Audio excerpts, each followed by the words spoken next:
ಎಲ್ಲ ನಮ್ಮ ಸ್ವಂತ ಅನುದಾನ ಈಗ ನಮ್ಮ ಅನುದಾನ ಬೇಕೇ ಬೇಕು.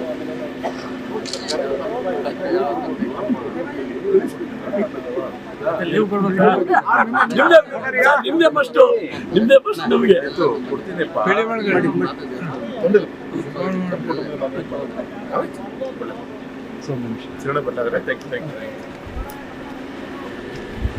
ತರೀಕೆರೆ ತಾಲೂಕು ಲಕ್ಕವಳ್ಳಿ ಗ್ರಾಮ ಪಂಚಾಯಿತಿ ವ್ಯಾಪ್ತಿಯ ಹುಣಸೇನಹಳ್ಳಿ ಗ್ರಾಮದ ಭದ್ರಾ ಅಣೆಕಟ್ಟು ದಡದಲ್ಲಿರುವ ಶ್ರೀ ಶನೇಶ್ವರ ಸ್ವಾಮಿಯ ದೇವಾಲಯದ ಜೀರ್ಣೋದ್ಧಾರ ಪ್ರಯುಕ್ತ ಶ್ರೀ ಶನಿ ದೇವರ 32 ಅಡಿಯ ವಿಗ್ರಹವನ್ನು ಪ್ರತಿಷ್ಠಾಪಿಸಲು 150 ಟನ್ ತೂಕದ ಏಕಶಿಲೆ ತಯಾರಿಸಲಾಯಿತು.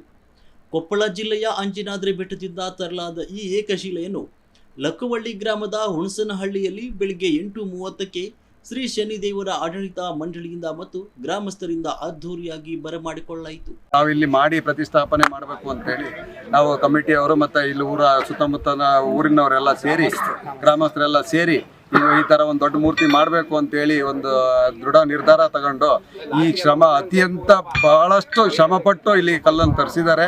ಇದು 131 ಅಡಿ ಎತ್ತರದ ಮೂರ್ತಿಯಾಗಿರುತ್ತೆ. ಮತ್ತು ಇದರ ತೂಕ ಬಂದು 140 ಟನ್ ತೂಕದ ಕಲ್ಲನ್ನು ತರಿಸಿರ್ತಾರೆ. ಹೊಸಪೇಟೆ ಅಂಜನಾದ್ರಿ ಬೆಟ್ಟದಿಂದ ಇಲ್ಲಿಗೆ ತರಲಿಕ್ಕೆ ಹರಸಾಹಸ ಪಟ್ಟು ರೋಡು ಬ್ರಿಡ್ಜು ಎಲ್ಲ ಇಲಾಖೆಗಳಿಂದ ಪರ್ಮಿಷನ್ ತಗೊಂಡು ಇಲ್ಲಿ ತಂದು ಇಳಿಸಿದ್ದಾರೆ. ನಮ್ಮ ಅಧ್ಯಕ್ಷರುಗಳು ಮತ್ತು ಉಪಾಧ್ಯಕ್ಷರು ಮತ್ತು ಹಾಗೂ ಕಮಿಟಿಯ ಎಲ್ಲ ಮತ್ತು ಇದಕ್ಕಿಂತ ಹೊರಗಡೆ ಜನ ಅಫಿಷಿಯಲ್ಸ್ ಆಗಿರ್ಬೋದು, ಪೊಲೀಸ್ನವರಾಗಿರ್ಬೋದು ಭಾಳ ಸಹಕಾರ ಕೊಟ್ಟಿದ್ದಾರೆ ನಮ್ಮ ಕಲ್ಲನ್ನು ಇಲ್ಲಿಗೆ ತಗೊಂಡು ಬರಲಿಕ್ಕೆ. ಮತ್ತು ಇದೇ ರೀತಿ ಜನನೂ ಬಹಳ ಸಹಕಾರ ಕೊಡಬೇಕು. ಇಲ್ಲಿ ಇದೊಂದು ಸುಂದರವಾದ ಕ್ಷೇತ್ರ ಆಗಿ ಮುಂದಿನ ದಿನಗಳ ಹೊರಹೊಮ್ಮುತ್ತೆ. ಮತ್ತು ಈಗ ಶ್ರಾವಣದಲ್ಲಿ ಬಂದರೆ ಇಲ್ಲಿ ಜನಸ್ತೋಮ ನೋಡೋಕ್ಕಾಗೋದು ಅಸಾಧ್ಯ. ಒಂದು ದಿನಕ್ಕೆ 5,000 ಹತ್ತತ್ರ ಜನ ಅನ್ನ ಸಂತರ್ಪಣೆ ಊಟ ಮಾಡ್ತಾರೆ ಇಲ್ಲಿ ಶ್ರಾವಣದಲ್ಲಿ. ಅಷ್ಟು ಭದ್ರಾ ಜಲಾಶಯ ದಂಡೆ ಮೇಲೆ ಇದೆ.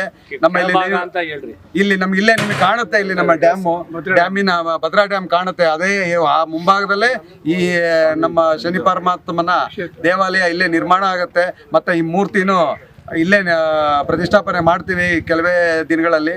ಆದ್ದರಿಂದ ಈ ಕ್ಷೇತ್ರಕ್ಕೆ ಈ ನಮ್ಮ ಯೂಟ್ಯೂಬ್ ನಮ್ಮ ರಮೇಶ್, ನಮ್ಮ ರವಿ ಮತ್ತು ಇವರಿಂದ ಎಲ್ಲ ಮಾಹಿತಿಗಳನ್ನು ಇದರಲ್ಲಿ ಅವರು ಹಾಕಿರ್ತಾರೆ. ನಮಗೆ ಧನ ಸಹಾಯ, ನಿಮ್ಮ ಭಕ್ತಿ ಅನುಸಾರವಾಗಿ ಏನು ಸಹಾಯ ಮಾಡೋಕ್ಕಾಗುತ್ತೆ ಎಲ್ಲದನ್ನು ನಿಮ್ಮಲ್ಲಿ ಸಹಾಯ ಕೋರಿ ನಮ್ಮ ಕಮಿಟಿ ವತಿಯಿಂದ ಮತ್ತು ಗ್ರಾಮಸ್ಥರ ಪರವಾಗಿ ಕೇಳ್ಕೊಳ್ತೇವೆ ನಾವು. ಸನ್ಮಾನ್ಯ ಶ್ರೀ BY ರಾಘವೇಂದ್ರ ಸಂಸದರು ಮತ್ತು ಭದ್ರಾವತಿ ತಾಲೂಕು ಅಭ್ಯರ್ಥಿಯಾದಂತಹ ಮಂಗೋಟಿ ರುದ್ರೇಶ್, ಶ್ರೀ ಧನಂಜಯ ಸರ್ಜಿ ಮತ್ತು ಶ್ರೀನಿವಾಸ್ ತರೀಕೆರೆ ತಾಲೂಕು ಶಾಸಕರು ಸ್ಥಳಕ್ಕೆ ಭೇಟಿ ನೀಡಿ ಶ್ರೀ ಶನಿದೇವರ ಏಕಶಿಲೆಯ ದರ್ಶನ ಪಡೆದರು.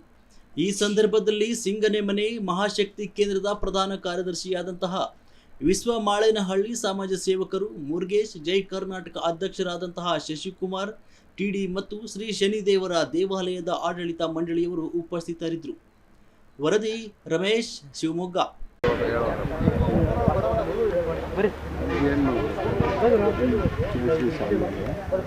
ಲಾಸ್ಟ್ ಡೆಡ್ ಎಂಡಲ್ಲಿ ಶನಿಮಾನ್ ಫೋಟೋ ಕೇಸರಿ ಸಾಲು ಹೊರಗಡೆ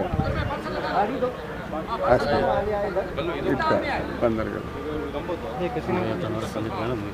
ಗೊತ್ತಾಯ್ತಲ್ಲ ಹಾಕಿ ಇಲ್ಲಿ ಶನಿವಾರ ನೋಡಿ ನೀವು ಹಾಕೊಂಡಿರೋ ಈ ಥರ ಪೈನ್ ಶಾಲ್ ಸಿಗುತ್ತೆ. ಇಲ್ಲಿಗೆ ನಮ್ದನ್ನೇ ಬ್ರ್ಯಾಂಡ್ ಹಾಕಬೇಕು. ನಿನ್ನ ತಲೆ ಏನು ಓಡಿಸಿ ಹಾಕ್ತಿ ಅದನ್ನ ಹಾಕಿಲ್ಲ. ಏನಿದೆ ಅಂದರೆ ಸುಮಾರು ವರ್ಷಗಳಿಂದ ನಾವು ಸಣ್ಣ ಹುಡುಗರು ಇರ್ಬೇಕಾದ್ರಿಂದ ನಮ್ಮ ಶನಿಮಾತ್ಮ ದೇವಸ್ಥಾನ ಇಲ್ಲಿ ಸುತ್ತಮುತ್ತ ಹಳ್ಳಿಗಳಲ್ಲಿ ಜನಗಳಿಗೆ ಸಾಕಷ್ಟು ಅವರ ಬೇಡಿಕೆಗಳು ನೆರವೇರಿದೆ. ಅದರಿಂದ ಇಲ್ಲಿ ಶ್ರಾವಣ ಟೈಮಲ್ಲೆಲ್ಲ ಸುಮಾರು ಪೂಜಾ ಕಾರ್ಯಕ್ರಮವನ್ನು ನಡೆಯುತ್ತೆ. ಶನಿವಾರ 4 ಶನಿವಾರನೂ. ಅದರಿಂದ ಇಲ್ಲಿ ಕಮಿಟಿಯವರು, ಗ್ರಾಮಸ್ಥರು ಎಲ್ಲ ಸೇರಿ ಏನೋ ಈ ದೇವಸ್ಥಾನನ ಒಂದು ಪುಣ್ಯಕ್ಷೇತ್ರವಾಗಿ ಮಾಡಬೇಕು ಅಂತ ಅಂದ್ಕೊಂಡು ಆ ನಿಟ್ಟಿನಲ್ಲಿ ಇವತ್ತು ಅಂಜನಾದ್ರಿ ಬೆಟ್ಟದಿಂದ ನಾವು ಕಲ್ಲನ್ನು ತರಿಸಿದ್ದೀವಿ.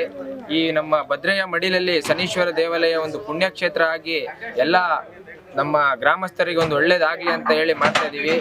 ದಯಮಾಡಿ ಭಕ್ತಾದಿಗಳು ನಿಮ್ಮ ಕೈಯಲ್ಲಾದಷ್ಟು ಧನ ಸಹಾಯದೊಂದಿಗೆ ಸಹಕರಿಸಬೇಕಾಗಿ ಈ ಮೂಲಕ ಕೇಳ್ಕೊಂತಿದ್ದೀವಿ.